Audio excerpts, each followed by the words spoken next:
Impeachment report. Democrats release a 650-page document on why the president should be impeached. How the White House is responding. Ready to leave. After his historic election victory, Prime Minister Boris Johnson lays out plans for Britain to depart from the European Union. Raising questions. The German Bishops' Conference says it's assessing church teaching on homosexuality and sexual morality. We have analysis from Munich. And a blessed Sunday. Why hundreds of children brought statues of baby Jesus to the Vatican. On EWTN News Nightly for Monday, December 16th, 2019.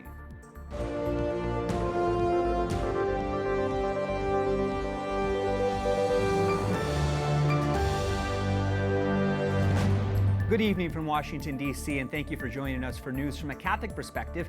I'm Jason Calvi. Democrats explain why they approved impeachment articles against President Donald Trump. The Judiciary Committee releases a sweeping 650-page report, and the full House gears up for this week's historic vote. Voters pressure lawmakers to impeach or not to impeach. Democratic Congresswoman Alyssa Slotkin says she will vote to impeach. That what we are doing, whether we agree or disagree, is exactly what our founding fathers designed 240 years ago. They asked us to come together. The full House votes Wednesday on the impeachment articles approved by the House Judiciary. Then the Senate takes the reins. Minority Leader Chuck Schumer yesterday sent a letter to Majority Leader Mitch McConnell. It outlines procedures modeled on President Bill Clinton's impeachment trial in 1999. And it proposes a timeline for the Senate to adopt pretrial measures on Monday, January 6th, swear in the Chief Justice and senators on Tuesday, January 7th, and begin presentations Thursday, January 9th, for up to 24 hours each, both for House Democrats and for the President's Council. His letter lists 4 witnesses he wants to testify: Mick Mulvaney, John Bolton, Michael Duffy, and Robert Blair. These 4 witnesses have direct knowledge of the facts, particularly in regard to the delay in the aid to Ukraine. I don't know what they'll say. Maybe they'll say something exculpatory about President Trump. But for so many people who think that there are many Republicans who are saying, yeah, this looks pretty bad, but we need more evidence, this is the right evidence. Republican Lindsey Graham wants the trial to be quick. I don't want to call anybody. I don't need to hear from Hunter Biden. I don't need to hear from Joe Biden. We can deal with that outside of impeachment. I don't want to talk to Pompeo. I don't want to talk to Pence. I want to hear the House make their case based on the record they established in the House, and I want to vote. The White House accuses Democrats of a partisan sham.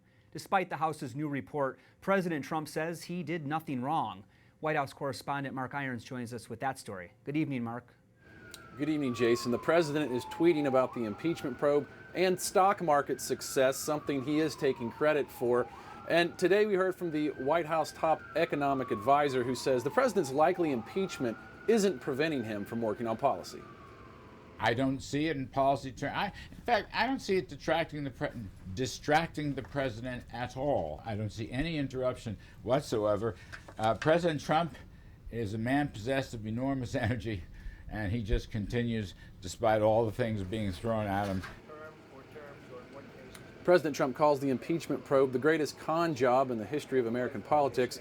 He is also turning his attention to the 2020 presidential debates, saying he looks forward to debating whoever the Democratic candidate is. He tweeted he would even be open to having more than 3 debates. We're also following another development here at the White House. Today, the Trump administration held a closed-door meeting with select Catholic leaders. The media was not invited to this meeting, but we know at least one pro-life group and a member of the president's 2016 Catholic Advisory Board was invited.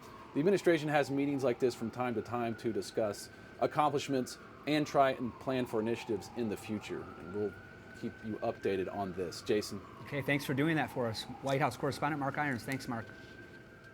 Joining me now with his thoughts on the impeachment process is Alan Morrison. He's Associate Dean at George Washington University Law School. Welcome to the show. Now, as a law professor, what's your assessment of the articles of impeachment? Well, as you know, in order to be impeached, the president does not have to be alleged to have committed a crime. And so to the extent that the objection is that he hasn't been charged with a crime in these articles, that's beside the point. The first article of impeachment on abuse of power seems to me to be very strong. Certainly the facts are admitted. There's no dispute about it. And the question of whether that's an impeachable offense is essentially a political matter. That's why the framers gave the job in the first instance to the House of Representatives, who are elected by all the people, and to the Senate in the need to do the conviction. So it's a political and not a legal question. So I think that first article is very strong. The second article mainly deals with the failure of the president to cooperate in any respect with the investigation in the House of Representatives. It surely is a fact that the president has not cooperated. The question whether that comes to abuse of discretion will be a matter decided by the abuse of power, rather, will be decided by the House in the first instance when it votes on Wednesday, and then by the Senate when it's asked to convict, assuming both articles go forward. And it's expected that that the House will impeach. Republicans have been critical of this inquiry from the very beginning. They've talked about a lack of transparency. They've talked about the speed, including your colleague, Professor Turley, also mentioned the speed, that this is the fastest in history. What are your thoughts on this whole process? Well, the speed issue is a double-edged sword. If the Democrats had proceeded very slowly and had the impeachment in the summer or even worse in the fall, they would be accused of trying to interfere with the actual conduct of the 2020 elections. On the other hand, when the president has refused to produce any witnesses from his administration, although some have come forward despite the fact the president asked them not to, and has refused to honor subpoenas issued by the House, it's pretty hard to accuse the House of going too fast when there's no more information that they can get that they feel is necessary to decide whether to vote a bill of impeachment.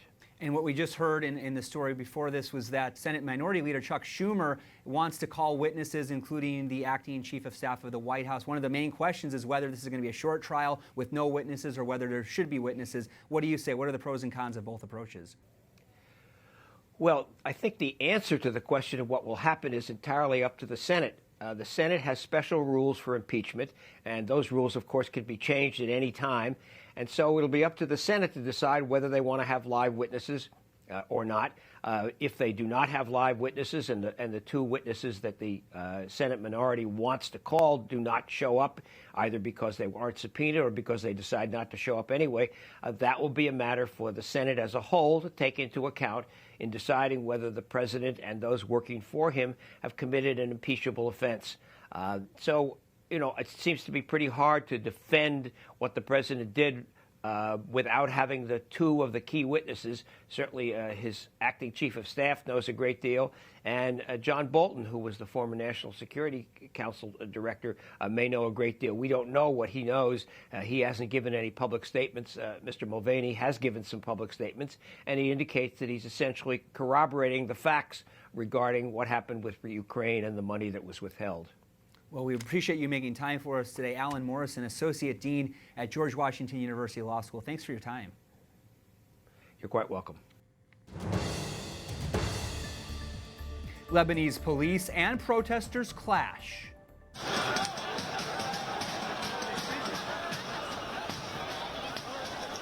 Security forces responded after protesters set off flares and fireworks. The rallies are part of a nationwide anti-government protest. They began 2 months ago, and hundreds of people have been hurt. Newly elected conservative lawmakers arrive in London, more than 100 of them. Prime Minister Boris Johnson and his party won big in last week's general election. Johnson says he plans to move quickly for Britain to leave the European Union. He says he'll unveil his plans Friday. It's likely Brexit will happen by January 31st. And joining us now to discuss Brexit and Britain's general election is Hilary Fordwich, founder of Strelmark LLC Business Development Consultants, a leader in global business development, and she's also a board member of the British American Business Association. Thanks for coming back. Pleasure, Jason. So, any surprises in this election? I think there are some surprises. It depends who you ask where the surprises lie. I think actually one of the greatest surprises is just that, you know, the media is very biased in the UK. In fact, now there's a move afoot to actually look at the BBC, and Boris Johnson has actually launched an investigation, because what many Americans may not realize is that in the UK, people pay what is called colloquially the television tax. And you pay this, and this goes to the BBC, and the BBC has been unabashedly, pro-Remain. And this really hasn't been the will of the people, nor has it been the will of the people since 2016. So really the surprise in all this is that the national media has failed, just like the national media failed to do in the US, has failed to see what the people really want. And this is democracy at work. So I think, yes, a lot of the liberal media elites are surprised. I think that it's amazing to see such a resounding success for Brexit and the Brexit vote, given the bias of the entire media establishment. So this victory for the Conservatives, for Boris Johnson, in your eyes, is a victory for those who want to leave the European Union. What does this mean? What does Brexit mean for the UK?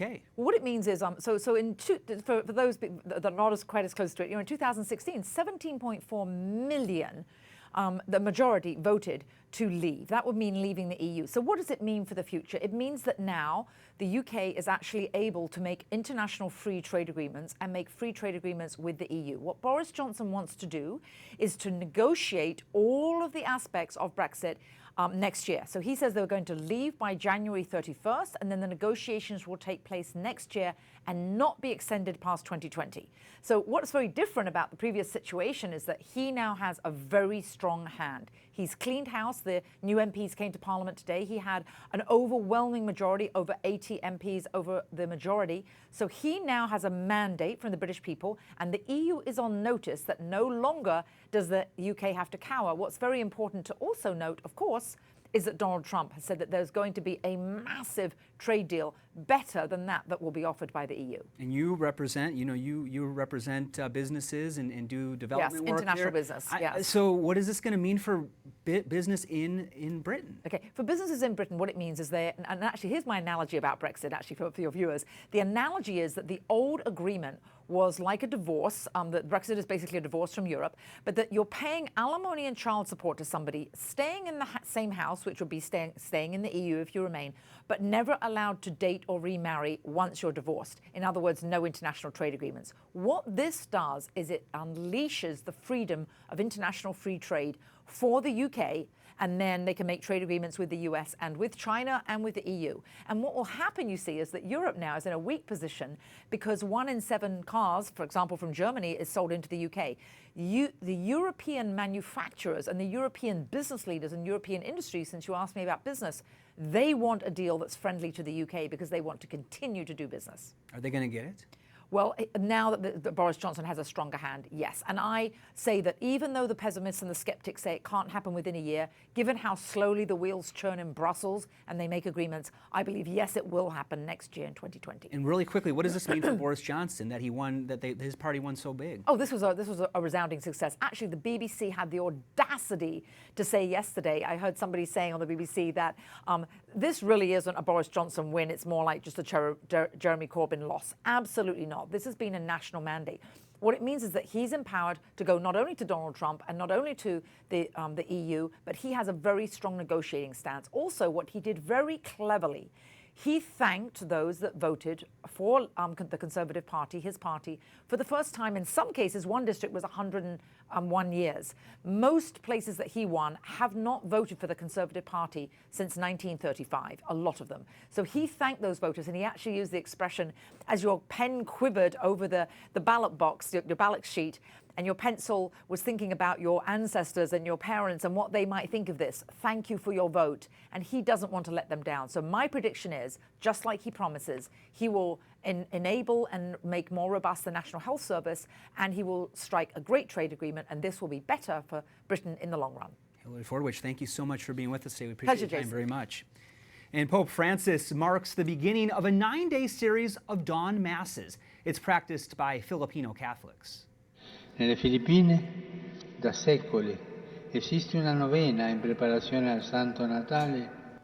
Yesterday marked the first day of Simbang Gabi. It's a Filipino tradition in the days before Christmas. The Holy Father calls the faithful to ask the Lord to renew the miracle of Christmas every year. He also says we should offer ourselves as instruments of His love, serving the least and the lowest. Coming up, why the German Bishops' Conference is assessing church teaching on homosexuality, and how Catholics in the Gaza Strip will be celebrating Christmas.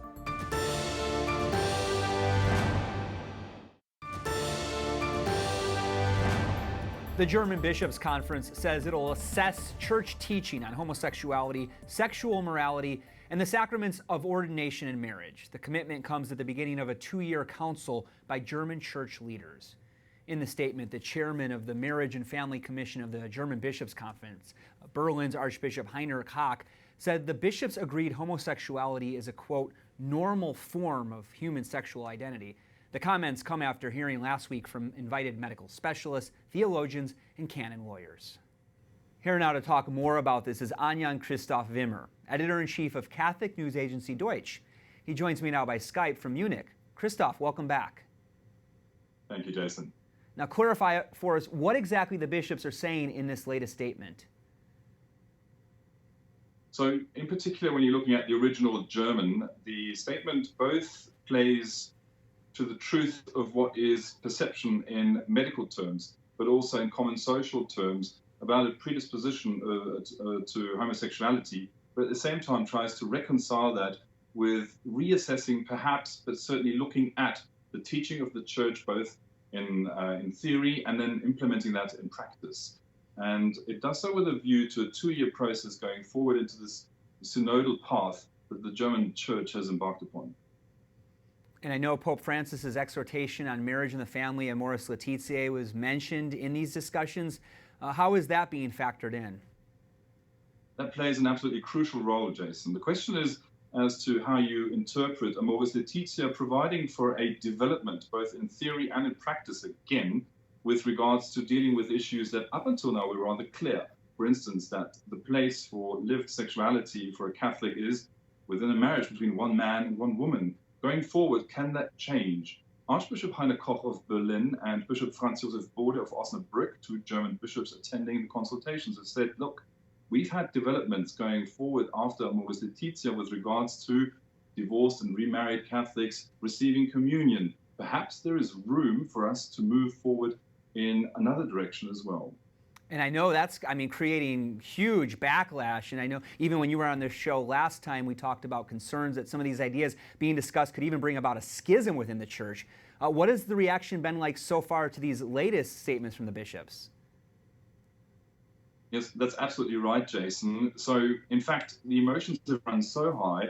What I'm seeing is a sobering down and a certain carefulness in the public debate when it comes to these questions at the moment. This might also have to do with the fact that as we're going into the process, these consultations will kick off around the end of February, really, and then will go on over 2-year processes that involve a lot of discussion, but also some resolutions.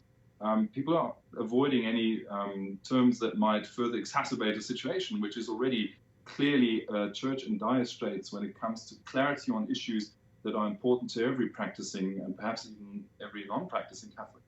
So a lot of open questions out there right now in Germany, and you talked about this whole 2-year process. So what are the next steps then for the discussion? What's going on right now in the process, and I guess it carries out for the next 2 years?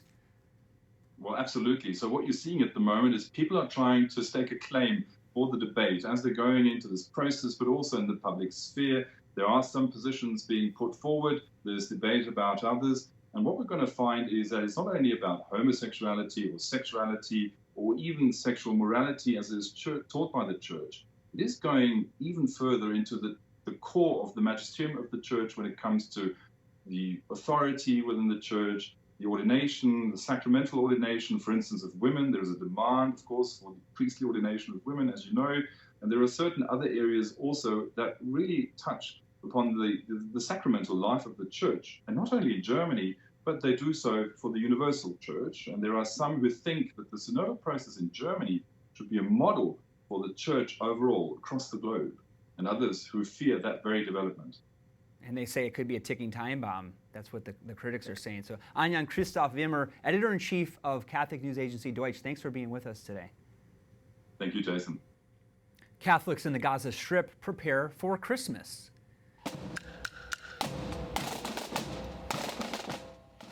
But what should be a festive season is rather sad for Christians in the region. Israel has banned them from going to Bethlehem for Christmas. Instead, they're attending Mass at the only Catholic church in Gaza. A small Christmas tree stands outside the church, but overall, Christians say they're in a somber mood. Up next, Pope Francis delivers a message to young people and the elderly. And the Holy Father takes part in a blessing before his Sunday address to pilgrims at the Vatican.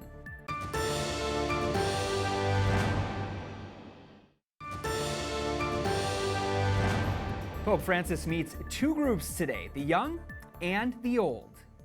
Caro Papa Francesco, vorremmo dirti 3 parole. Auguri, grazie, eccoci. He met 64 boys and girls of Children's Catholic Action. That group defends Christian values. They wished Pope Francis a happy birthday. The Holy Father turns 83 tomorrow. Edward Pentin, Rome correspondent for EWTN's National Catholic Register, joins us. Ed, what message did the Holy Father have for the young people? Yes, well, he first of all praised their formation program, Jason, first of all. He said that he welcomed the title of the program called Young People in Synod. It was all about missionary discipleship. He then looked ahead to Christmas. Christ came, he said, to build a bridge between man and God, and he asked them to also be little bridges. And he asked them, what's better, building bridges or walls? And of course they responded, building bridges. The Catholic Action was created in the 19th century in Europe, really to combat anti-clericalism and communism, and this is an outgrowth of that. It's part of a very big organization across Europe. And then from the young people, the Holy Father went on to meet with the elderly. What did he tell them? Yes, he said that elderly people are not a burden but a resource. He stressed that. He also praised elderly people who are healthy and volunteer to help other elderly people, to care for them. And he also called for dialogue between the young and the elderly. It's a frequent refrain of his to say this. He feels it's very important that there is this dialogue. And these are some of the themes of the papacy, talking both to the young and the old. How did he, again, hit on some more of those themes of this papacy? Yes, well, I mean, he did also mention again today, and this is a common theme that he brings up, is the throwaway society. He often criticizes what he calls a poisonous throwaway society, and he says that it often relates to the economy because he says young people are often unemployed, sadly, and that means they don't contribute to the economy and so are discarded. And for elderly people, he says, because they don't generate anything for the economy so much, but they have other wealth, he says that because they don't have that economic aspect to them, that they're also discarded. So that was why he said that. And again, he spoke about the importance of dialogue between the old and the young. And he says that if grandparents don't dialogue with the grandchildren, there is no future. And then just looking at the immediate future, what is the Holy Father's schedule for the rest of this Advent season? I'm looking forward to the holy celebration of Christmas. Yes, well, he'll have a few more official duties, one of which is very important for this time of year. He gives a Christmas message to the Roman Curia, which is always looked at with great interest because he often makes some important announcements or reflections there. And then, of course, he'll have the usual Christmas celebrations here. He'll be celebrating Midnight Mass, and then he'll have the Urbi et Orbi address and blessing on Christmas Day. And then after that, there'll be the Te Deum and all the New Year celebrations, including the Feast of the Holy Mother of God, in which he'll deliver the World Day of Peace message on the 1st of January.